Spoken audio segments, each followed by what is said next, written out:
What is going on, guys? Welcome back to another episode. I'm your host, Johnny Nitafan, and today we have Ultimate Agent Adam. Super excited to have him on because this guy went from struggling in the insurance industry and now he's obviously making waves. You guys probably already know who he is, but we're going to kind of take a deeper look into him, how he's been able to become a top producer, and his journey throughout the insurance industry. So stick around till the end because this is going to be a great time. So we'll be breaking down Ultimate Agent as well towards the end, but let's just get into some practical stuff here. But yeah, man, thanks for coming on here, bro. Absolutely, man. Thanks for having me. I appreciate it. Of course, man. It's cool to see your progress throughout the whole in the insurance industry. It's funny because I was thinking about some of our first interactions and conversations, um, and just like how you like where you were like a year ago to where you are now. It's been a crazy ride, and I think I don't know. I just wanted to see like I wanted to ask you kind of first off like how did you end up getting into the life insurance space? Sure. So it's a funny story, actually. I was originally recruited into life insurance from uh, from selling cell phones. So I was in store selling phones, and Yeah. a recruiter reached out to me from New York Life, Uh huh. and they recruited me into the life insurance space. And I maybe lasted like 2 weeks, and I was like, "This is not for me." Were you door So knocking?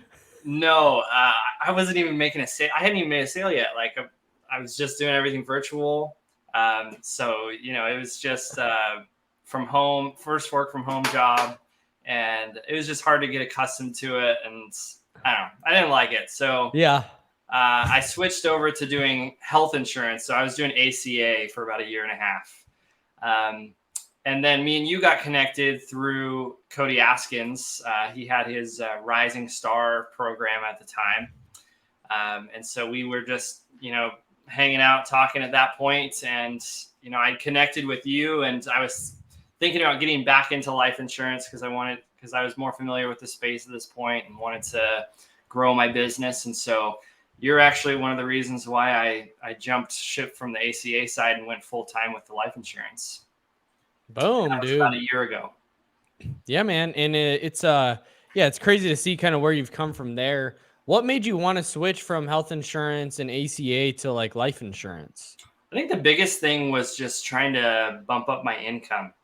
Uh, all of these videos that I was seeing online, all the trainings for insurance was all based around life insurance. Yeah. And I thought that I had just missed the boat. And I was seeing all these people putting up six figures, and I was struggling to make 40 or 50. Yeah. So that's really why, to be honest, was just to increase my income. Yeah, bro, that makes sense. And I think that's what I always recommend like start in life insurance and then work your way into other things. And I think other people are starting to as well, like realize that. I think it's really good because what's nice is that you have that upfront cash flow. But the nice thing about ACA is that you have the back ends. And I think both are important in the puzzle and all part of the mixture. But like if you could start off with life insurance, you're able to get a good like grip and understanding of the Yeah. space, and then you can start moving into other things, which is really cool. So you never sold face to face, right? Or did you? Not insurance, no. So my background in sales, I did a 2-year mission service for my church down in Argentina and South America, and so that was technically sales. I mean, we were going door to door, knocking on people's houses, trying to teach them about Jesus, but we weren't selling a product by any means. And then after that, I did 3 years in cell phone sales, but it was all, people were coming to us, so Yeah. it wasn't really having a cold outreach or anything like that. It was a lot simpler than what I do now, for sure. Yeah, that's funny because I always think about that too because I I wasn't selling anything either, but like I'm the same way just in terms of faith, like going out cold contact and sharing. And I think that's played an impact just on being able to like go into sales and do that. How do you feel like that's impact? Like, how have you seen that correlation with coming into like selling insurance, right? From like, what are some of the things that you learned that you like were able to translate really well to insurance? I mean, just being able to talk to people has been the number one thing, right? Just being able to create relationships and be able to relate to people. That's been the number one thing for me, just and my teaching ability, right? That I think the mission experience allowed me to figure out how to use my words to where I could explain things in a simple manner that didn't make it sound like I was belittling somebody, but made it easy that they could understand, but also that it was influential, right? So that's probably the biggest thing that I took from my previous sales experience to what I use now. Yeah, and you're cold outreach, so like I think I think it's very different from that going door to door to like working leads. I bet there's a drastic difference. I'm like being like, oh wow, I'm actually talking to somebody who's interested. Yes, It's most very definitely. different, huh? I think it definitely prepared me better in the sense that I was having to overcome a lot of objections, right? When I was door knocking. To whereas now the majority of the people that I talk to at least have some level of interest or they filled out a form for some reason. So there's not a ton of pushback right at the beginning. Maybe you'll get some later on, but that's definitely true. Yeah, man. So you've been doing life insurance probably for about a year now, and you've been able to do some really cool things for sure.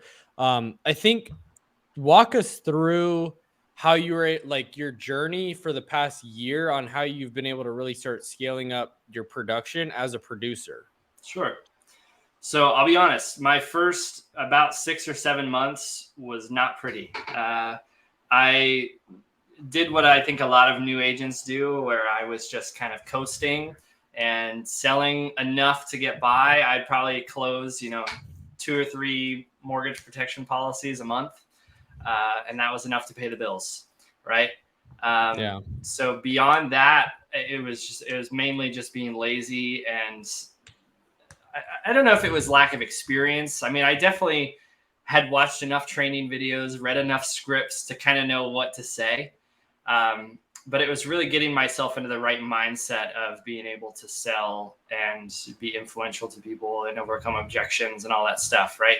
So my first 6 months, so from like end of July to we'll say mid-February, I was just kind of coasting. And at that point, I was seriously considering getting out of the insurance space. It just wasn't producing the income that I was hoping it would have.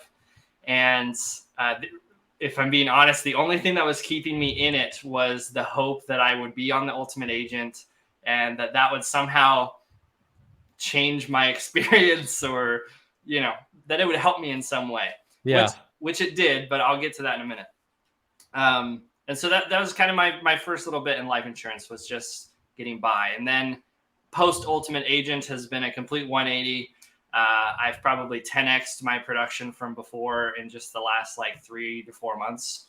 So yeah, it's been a journey for sure. So what changed? Like what changed from that Adam that was doing 1 to 2, maybe 3 to all of a sudden you're starting to, what's your biggest month so far year to date or like total? So it's funny. Like I haven't really been tracking the numbers because I've just trying to keep my head down and stay focused and busy. So of submitted business, I think my biggest month was like 35K, maybe closer to 40. So yeah. And that was April. Dude, that's awesome. So what changed? What changed from going 3 to 5,000 maybe a month to tripling that?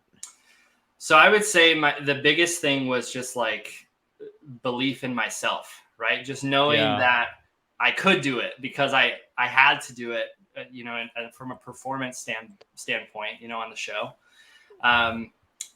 And being a part of the show, you don't really have a choice. You're either going to be on the phone and you're going to talk to people and you're going to make sales, or you're going home.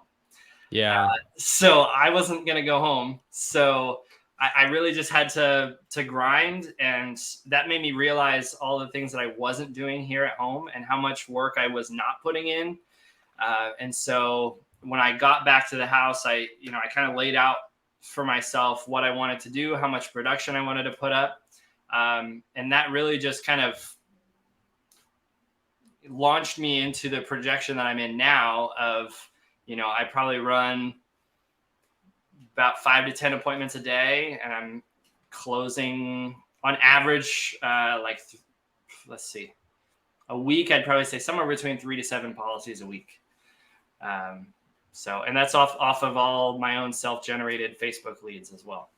Yeah, man, that's awesome. And so what are the things that you took away from Ultimate Agent? Because it's funny that you said that, because I had the same realization, and like I didn't even realize this. I didn't want to, like, at first I was like, I just want to bring you on because like I like you and I think you have a cool story. But then I was like, I was, after we scheduled like our interview, I was like, oh wait, we could talk about Ultimate Agent, and it's cool that like we're both able to be part of the experience. Obviously, there are different experiences, but I think that's pretty cool. And I had the same realization about that, right? Like you're in the moment, and it's like win or go home. Like you're out or you're in, and you get back home, and it's like I could like you realize that you could be doing so much more. Yes. And honestly, like I felt a little guilty about that. I was like, dude, like I'm leaving so much energy, focus, potential on the table. Like what if I acted like I was on that show all the time, and there's the cameras and there's like all these people, there's that pressure, right? And what if I did that all the time? How would my life change? And I think that's really helped me start changing my life ever since that moment. And that was a year ago. Yeah. And so I'm excited to see kind of where you are from a year ago, looking back and be like, hey, or a year from now saying, hey, wow, that time has changed me, and that experience has changed me. Yeah, I 100% agree. I mean, so much of it is just a mindset shift, right? And just believing that you can, for one, and then also just that it just requires a little bit more effort, right? I mean, you're already doing the activity, whether that be for 5 minutes or an hour a day. Just do that more, right? And that's kind of what I realized is I was working, but I wasn't really working, right? Yeah. And I was in my office, but I was scrolling on Facebook. I was on YouTube watching training videos that I didn't need to be watching. And so I one thing that I did on the show, which I took away and I still do now, is on my phone. You know how you can set like those focuses, so when you go to sleep, you can put your phone on sleep or whatever. So I created a custom focus, and I called it Ultimate Agent. And so literally it just blocks all notifications except for phone calls, text messages, and I think like the weather. And so nothing comes through on my phone except for those things. And it really just helped me to stay focused when I'm working. And then when I'm done, I can turn it off and all my notifications pop up and whatever I need. So that was one cool trick that I used on the show that I think helped me to maintain focus. Bro, that's a great idea. I actually need to do that because I have the focuses set, but I don't have one custom because they all block other calls. So that's a good one to keep the calls on. Yeah. So you literally can just go into your settings, and right there where it says focus, right? Tap on that, and you can go in and create a custom one. So you see I've got Ultimate Agent right there, and it allows you to select the apps that you want like to silence. So like all of those apps are silenced, so I don't get any notifications. You can adjust your whole home screen, so only the apps that you want on the home screen are there. Insane. Yeah, there's a lot of stuff that you can edit. So definitely do that. It's a cool little trick to use that I like. Bro, that is insane. That's a great idea. Well, everybody watching, definitely do that. I'm definitely doing that after this. Sorry, Android users. Right? That's hilarious. But that's a great idea. So that's one thing obviously that you picked up from the show. What are some other things that you like learned and that have helped you really develop as an agent and really grow your business from that show? Another thing I would say is having a good mentor, right? I mean, there's mentors on the show that you can potentially win to help you out throughout the day, but they also would kind of help in with other agents as well. And so just being able to pick their brains, see what's worked for them, what they teach their agents. So finding a good mentor to walk you through. I've had several mentors in the business since I got started. I mean, to name a few: Jason Richter, Mason Van Meter, Roger Short, Brian Askins, Cody Askins. All of them have had a huge influence on my career as an insurance agent. And I would just say, if you're just starting out or if you're struggling in the business, find somebody that's doing the production that you want to achieve. Yeah. And copy what they do, right? Exactly. I mean, it doesn't get much simpler than that. Just duplicate.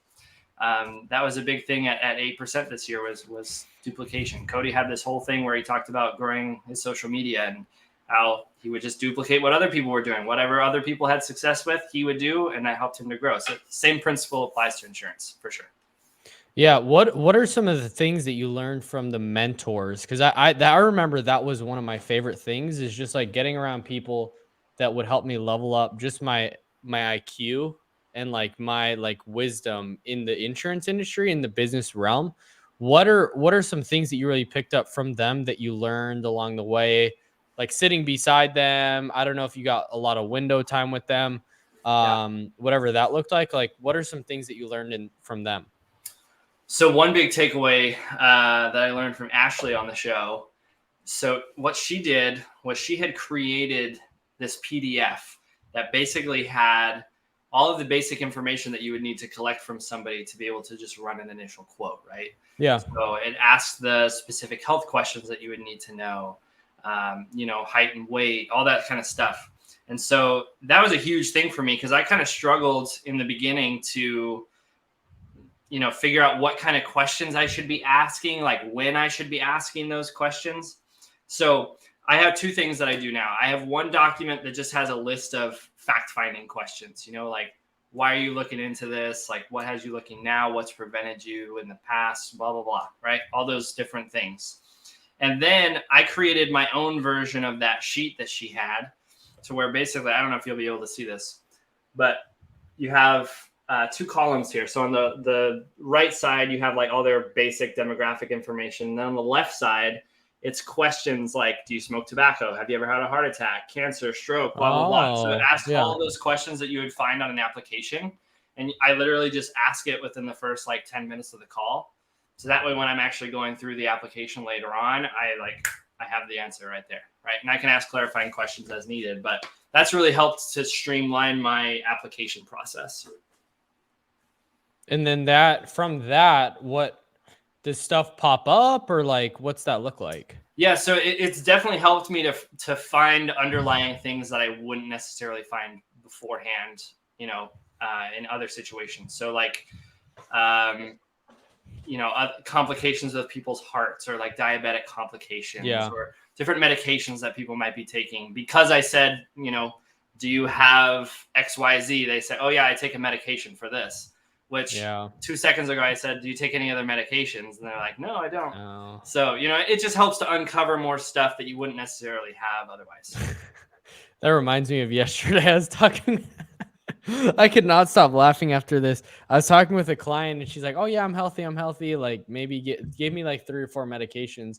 Get to that part of the application. I'm like, have you had any COPD, emphysema, on oxygen? She's like, oh yeah, I got emphysema and COPD and on oxygen. And I'm like,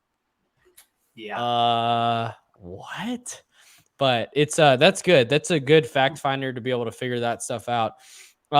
What else? Like, what are some like things? I don't know if you like had a lot of time to talk with them in terms of like growing an agency or growing your production or things like that. Like, were you able to get that time and talk with them in that, or not really? A little bit. In what free time? It's so jam-packed, right? I know, like it's crazy. All focused on selling. Really, the only time that you have free is like when they tell you to stop selling, and then you're just waiting for the production crew to like get the lighting and the cameras and everything ready. So it's, in the whole day, maybe 30 minutes. So in that little time, I did get the opportunity to talk to Trey Honeycutt. He had a lot of great advice on recruiting. He also spoke at the most recent SWAT Nate offered, and he talks about recruiting and just the what are some things that you learned from him? Just that like you can position recruiting to anybody, really. The opportunity is there, even if it's not that you're trying to recruit that person that you're talking to. It's an opportunity. It's a window of opportunity to get the foot in the door for a referral, right? So he gave some examples of different text messages that you could send out to a friend, and what you can say in response. And then if they're not interested, you say, well, hey, who else could I talk to that might be interested in this potential opportunity, right? Things like that. And so just my focus previously was really just like, buying leads online, like LinkedIn, ZipRecruiter, all that stuff, right? The main channels. But when in reality, it's like, it's open to anybody, right? I thought that was really cool. Yeah, that's the best. It's the best type of recruit, like in terms of building an agency. Like, and I was talking about this, and this I didn't air it yet, but I'm gonna air it soon.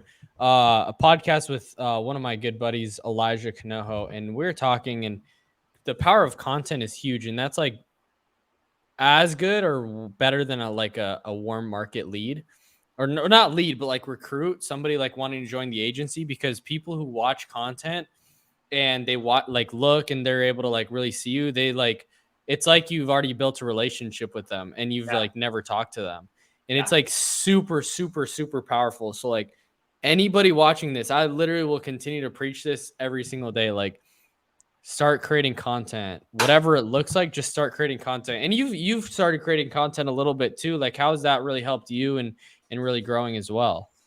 Yeah, I mean, ever since Ultimate Agent, I've been slacking a little bit. But and speaking of relationships, I mean, does Cody Askins ever call you on your cell phone? Like, he's calling me right now. So that's just cool. But I was gonna say, as far as the content piece, since Ultimate Agent, I've been really putting my attention and my focus on production, and so I've kind of put the content creation to the side a little bit, but I need to pick that back up, because like it really did help to grow like people recognizing me. I mean, that's how I got on the Ultimate Agent in the first place, and this was, dude, you were a dog, bro. I don't think I've ever told, like, I don't know if I ever got the opportunity, but like that was insane, bro. So for those that don't know, so I was asking Johnny for advice of like what I could do, and he was basically just like, get seen, like get noticed, right? And so what I did was I created a meme campaign. So basically it was like 30 days or something from when they were going to select the people. And so from that day up until the event, I put 2 memes online every single day of just something related to me and the Ultimate Agents. So you can probably go back and look at my Instagram and you'll see all of those up there. But, on a consistent basis, I was uploading memes twice a day, and I tagged Cody and I was tagging his whole team. And I had people texting me and messaging me like, I hope you get it. This is awesome. Like, I love these. I also had people texting me saying like, please stop posting these. You're so annoying. But it's all part of the journey, and I did eventually get selected, which was really cool. And he shouted me out on stage for that, the meme campaign that I did. And so it definitely had an impact. And so I can see how that would have a positive impact for life insurance as well, if you used that in that sense. Yeah, man, that was awesome. That was really cool and well thought out. And I give you a lot of props to that. What'd you just got back from 8%. What are some of the things that you took away? Oh man, there was a lot. One thing that I'm doing now, so if you're not familiar, Andy Elliott was one of the speakers there. Look him up on Instagram. It's like the official Andy Elliott. But he talked about different things that you can do to better your business, and how he grew his multi-million-dollar company in X amount of time. It was crazy fast. But he basically had like 3 points. So number 1 was your physical health. And he's like jacked, right? So he's up there showing off his muscles, and I'm sitting over here like, oh, I got a dad bod, So talking about how your physical health is so important. Like, if you don't care about your health, like that just says a lot about you, and how you'll be in such a better mental space if your physical health is there. So there's that. He also talked about your relationship with God, right? That's a huge important thing for me, is my relationship with God, that I've been slacking on recently. Honestly, I've just been trying to focus so much on my business that I've kind of swept that under the rug a little bit, and that it kind of helped me to circle back to that, and to realize where where I'm lacking on that side. He also talked about like your relationship with your family. And it also opened my eyes on how, different things or ways that I've treated my children or my wife or interactions that I've had with them that I would just like to be better. Right. And so those were my biggest takeaways from him, and just little things that I could improve. And so starting this past Monday, so 4 days ago, me and a couple other guys, we decided that we were going to do the 75 hard challenge together. And so still going strong, just finished my second workout for the day. If you don't know what the challenge is, look it up, 75 hard. It's a bunch of different challenges that you do every day. And it's been kicking my butt, to say the least. But it's been good. I'm hoping to get back in shape and just mentally be there for myself so I can keep growing my business. That was one of my biggest takeaways from 8%. Bro, that's really good, bro. That's super good, dude. This is what you have to look forward to. Yep. Boom. Boom. I just finished it like a week ago, bro, and it's nice, like, dude. I was actually talking with somebody yesterday about it. They're like, what'd you like about it? I was like, honestly, I didn't like it.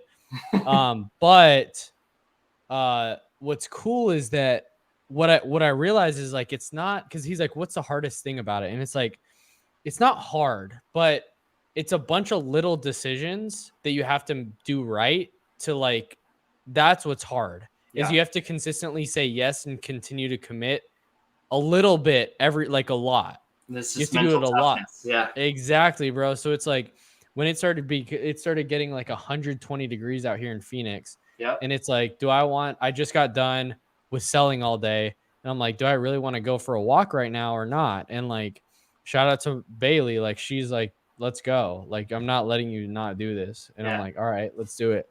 So, that it's always worth it after, but it's definitely tough throughout the time. And I think that relates so much to business, because it's like, it's not hard, but it's a lot of little micro commitments every single day, all throughout the day.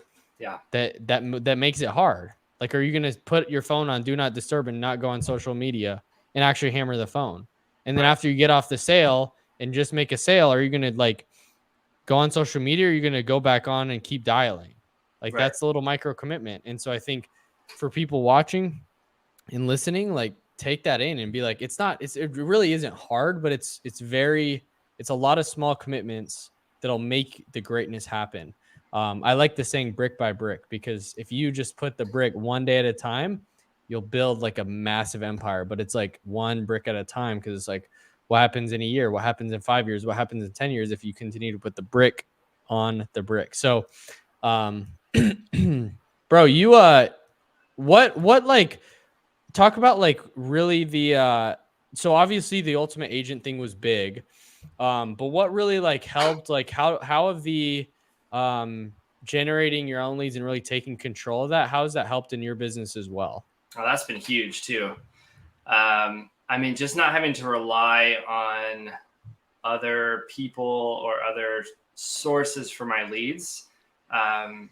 It's just night and day difference, because I get to control how much money I'm putting into it. I get to control the content that's put out. I get to control the lead form. So whatever they're typing into the sheet, I know all the information that they're seeing. I know the process from start to finish. And so it's really been able to help me also to just be able to like instantly connect to the person. Because when I give them a call, they know what I'm talking about immediately, because there's a question on there that I can reference and say, hey, you put this for your answer. And they say, oh yeah. And so it's just an immediate thing. Right. And it's my face on the ad too. So they know what I look like too. And that's just been really great. Do you reference that? Like, hey, like you saw me, a picture of me, or no? Only if I have to. Usually I don't. Usually I'll just reference the question. So I have a security question on there. It just says like, what is your favorite color? And they'll type in their favorite color. So when I call them, I'm like, hey, this is Adam. I'm calling about that lead form or whatever. I'm calling because you filled out a form on Facebook. You put down that your favorite color was red. Do you remember that? Yeah. Okay, great. Let's get into this, So that gives that instant connection there. So I don't even really have to reference the ad unless they completely forgot everything. And then I'm like, well, you saw a video of me walking down the sidewalk, holding up my phone, talking about diabetes, right? Just something like that. So talk us through some of your processes a little bit. So what are you spending a week on leads? So it varies depending on how many leads I'm getting in, but usually I'll put in about $100 a day. And these are just general life insurance leads. So they're not final expense. They're not like mortgage protection. It's just general life. So it's kind of a mixed bag of people. But right now it's generating leads at about $3.31 per lead. And at $100 a day, it's about 30 leads a day. So yeah, bro, that's really solid. So from there, so you spend $100 a day. And how many people of those are you able to talk to? Like, is the contact rate pretty high with the video ads, or like, what would you say, like, you're able to get it a hold of? Yeah. So, I mean, I would say probably about 50% of those people auto book an appointment. So they go online to the landing page and they book an appointment. Of those 50% that book themselves, I would say it's maybe a 30 or 40% show ratio. And then from there, I'd say probably 10 to 15% close rate. Gotcha. Dude, that's great. So then you said from the people that show, you said what? Well, of those, let's say it's, of 10 appointments, let's say 5 people show up. I could probably close 1 or 2 of those. Of every how many people that show up? Like 5? 5. Yeah. Dude, that's really good. So you said 50% of the leads show like book. So 15 pre-book, 7 show daily? Yeah. Bro, that's And great. my calendar. So I book the appointments in 30-second or 30-minute increments. Yeah. And so for the people that show me, that gives me about 30 minutes that I can get other people booked. But usually my day is fully booked for the whole day. And so it doesn't really matter to me if somebody doesn't show because I've got 12 other appointments lined up. So many. Yeah. Yeah. And sometimes I'll even double book because I know that somebody's probably not going to show up. So I'll double book an appointment slot. And so that's just kind of how it's been. But because they're general life insurance leads. I mean, like I said, it's a mixed bag of people. Some people are just putting feelers out. Some people have some crazy illnesses that they really can only qualify for guaranteed issue. Some other people are extremely healthy. So a lot of it comes down to people are wanting $1 million worth of coverage, but they only qualify for 20,000 of a graded policy, right? So what's your conversation look like, right? So say I'm 59, I'm 63. Say I'm 65, right? Make it super simple. 65, and I got kidney disease. Yeah. And on insulin. Like, what's your conversation like? So I'm like, hey, Adam, I want $500,000 of coverage. So pretty much what I'll do is I'll walk them through, assuming this is post having gone through all of the health stuff. I'll say, there are certain requirements for insurance. Different insurance carriers have different underwriting requirements as far as health goes. So there may be some limitations that we have here as far as what you can qualify for just based on X, Y, and Z, like you told me. And I may even give an explanation of like why that's a higher risk thing. Like a lot of people don't realize that neuropathy with diabetes is more serious than they think it is. Yeah. And so I have to explain, neuropathy is a diabetic complication and it can cause all these other things. And so it's higher risk. So they put big time. They make it graded or modified just to prevent that, to mitigate the risk. Right. And so usually with a situation like what you just described, I'll go into it saying, okay, so if we want to get $500,000 coverage, we'll have to split it up into 2 policies here. So what I'm going to do is I'm going to set you up with a whole life policy. It's going to guarantee that all your final expenses are covered, burial expenses, all that stuff. And then we're also going to set you up with an accidental death policy. So then I go in, I do the math. I'm like, so we'll get you a $20,000 whole life insurance policy with a $450,000 accidental death policy. Total coverage amount let's say it's $100 a month, right? And the accidental coverage lasts you till you're 80 years old, covers any accidental deaths, anything not health related, and the final expense policy will cover anything and everything related to your death. So that's pretty much how I do it. Do you see a lot of people like be like, hey, I don't want it then? Yeah, I get that a lot. Yeah, even building the value in the beginning, like, you know, saying things like, would you agree that, you know, it's important to have some coverage rather than having no coverage? And they say yes, right? Then I'm like, well, we can qualify you for this. They're like, no, I don't want to do that. Yeah. So I get that all the time. Yeah. That's hilarious. And you have a person like helping you out. When was the right time for that? And then how has that really helped propel you to like new heights as well? So honestly, what I would say, my advice from my personal experience is if you want to get to the next level, you have to be willing to put your money where your mouth is. Right.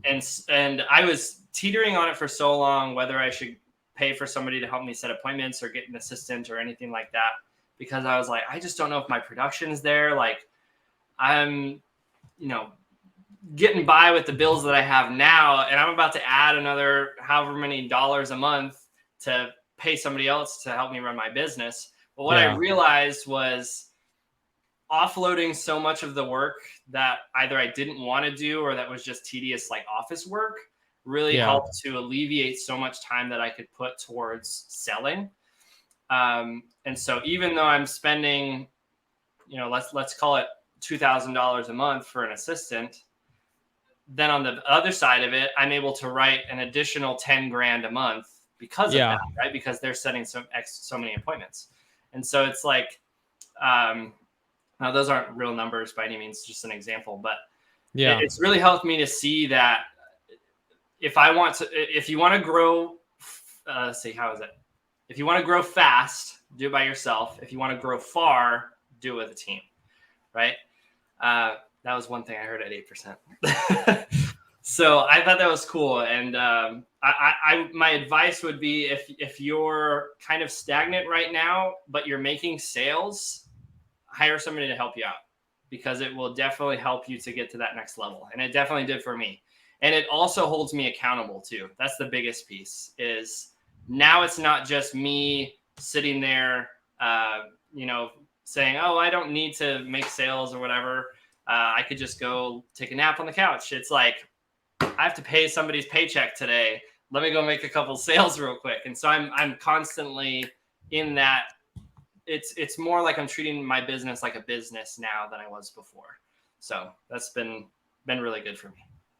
Yeah, that's cool. So what do they do? Like, what are the things that you've offloaded? Yeah, so I have a full-time assistant.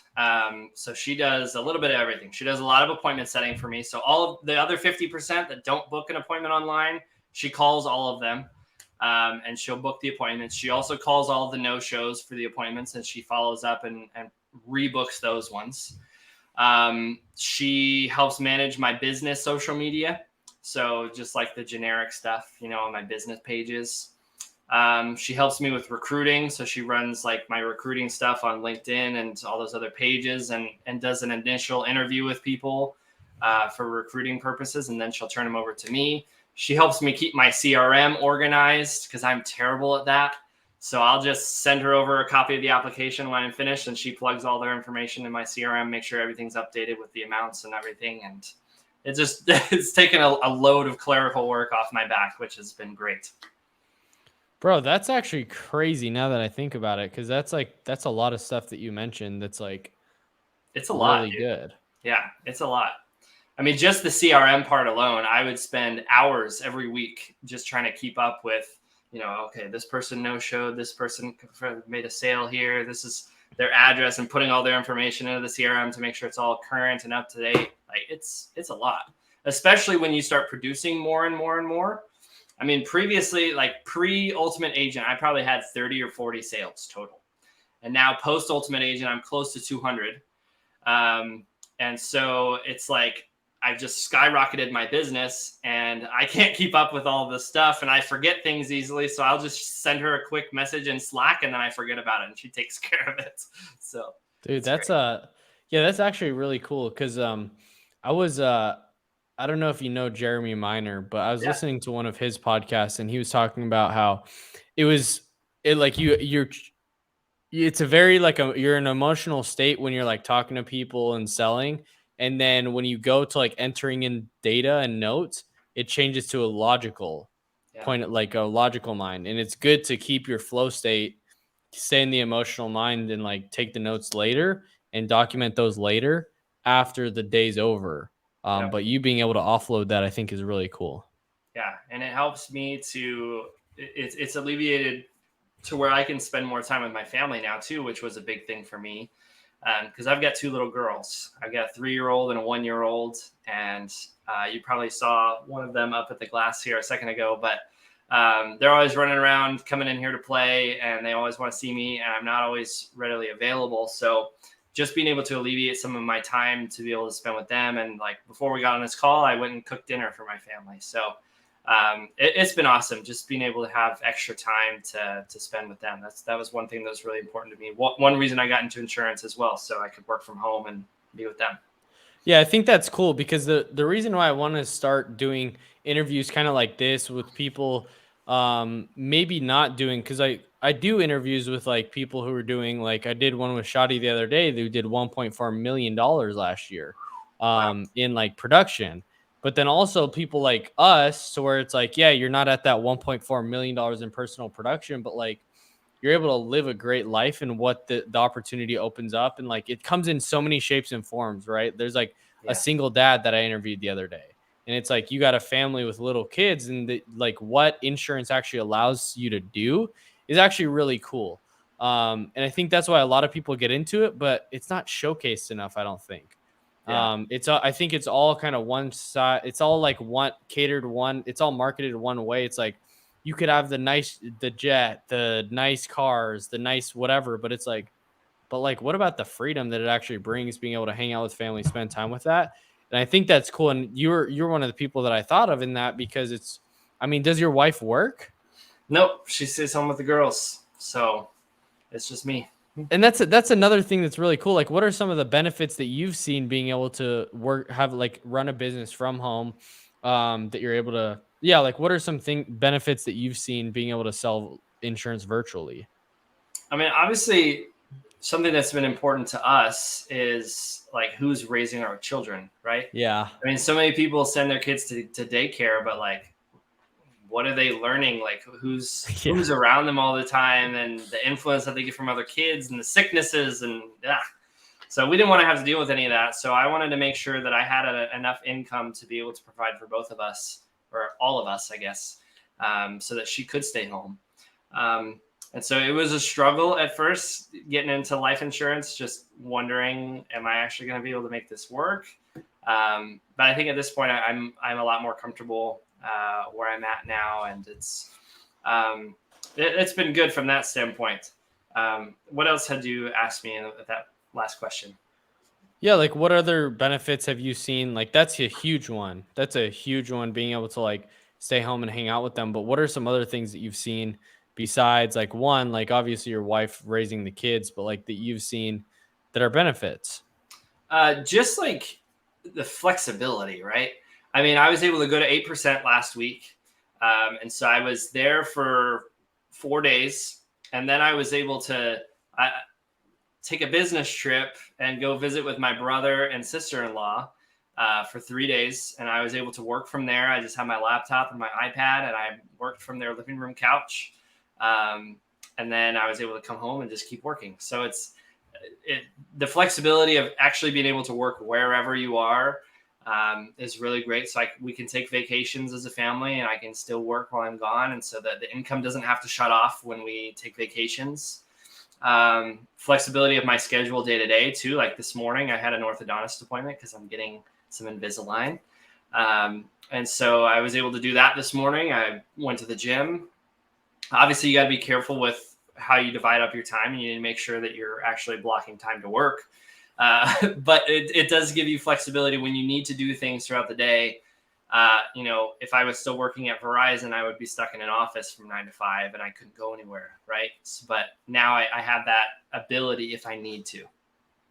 Yeah, dude, that's awesome. What would your advice be to somebody out there kind of in your shoes, the old Adam, I guess, the one that was struggling and like to where you are now? Like, what would you say to them if you could like speak into them? There's a lot of things I could say to old me. But I think my biggest thing would just be to find somebody who's going to push you to be the best you. So many people will tell you you've got so much potential and all this stuff, but it really comes down to your self-belief, Yeah. right? What you see yourself doing. And if you, number one, don't have that belief in yourself, you're never going to achieve it. But then number two, having somebody that is able to show you that vision that you can have for yourself. Because I think we tend to limit ourselves on what we think that we're capable of. But just having somebody to guide you through that thought process and show you like, this was my story, this is how I got here, and you can do it too, and then show you the steps to take to get there. I think that's invaluable, right? So finding a mentor that can do that for you, but then also just treating your business like a business. I think beforehand, I was just treating it like a part-time side gig, and it was bringing me in enough income to get by, and that was plenty fine for me. But if I had some kind of accident, I would have been screwed. So I'm thankful for that did not happen. But really just treating your time as if you were an employee to your own business. Something somebody said to me one time, they were like, look at yourself now and the production that you're doing and your business. Would you hire you? And I was like, no, I would not. So just seeing yourself as if you were your own employee, right? You want to act as if you were going to hire yourself. How would you want an employee to look in your own business, right? Because it is your business. And that's really how you've got to look at it so that you'll be successful, and just staying busy all the time. I mean, fill your calendar with appointments. I would say don't stop working in a week until you've got your at least your next day full of appointments, right? Because that's really helped me too, is when I have stuff on my calendar, then it's much easier to stay away from the YouTube channel and the Facebook page and all that stuff. It's just easier to keep it off when I'm busy thinking about life insurance. Yeah, man, that's really cool stuff. And I really like that, and I appreciate you coming on here, man. I think what you've been able to do so far is really cool, and I'm excited to see your journey continuing on, moving forward, and how you're going to continue to grow and help other people along the way. And it's really cool to see. So where can people reach out to you and follow you on the journey as you continue to grow the business? So all of my social media handles are the same. It's Ultimate Agent Adam. So you can find me on Facebook, LinkedIn, Instagram, YouTube. You can also hit me on my cell phone. It's 336-601-5111. You can text me, call me. If I don't answer the call, I'm probably making a sale. Boom. And you better too. You guys better make some sales too. But yeah, man, I appreciate you coming on here. I'm excited to see what you continue to do. And yeah, man, I appreciate you coming on here, guys. And you guys watching, don't forget to subscribe down below. Share this with a friend if you found it valuable. Drop a fire emoji in the chat for Adam. And I'll see you guys on the next video. Peace. See ya.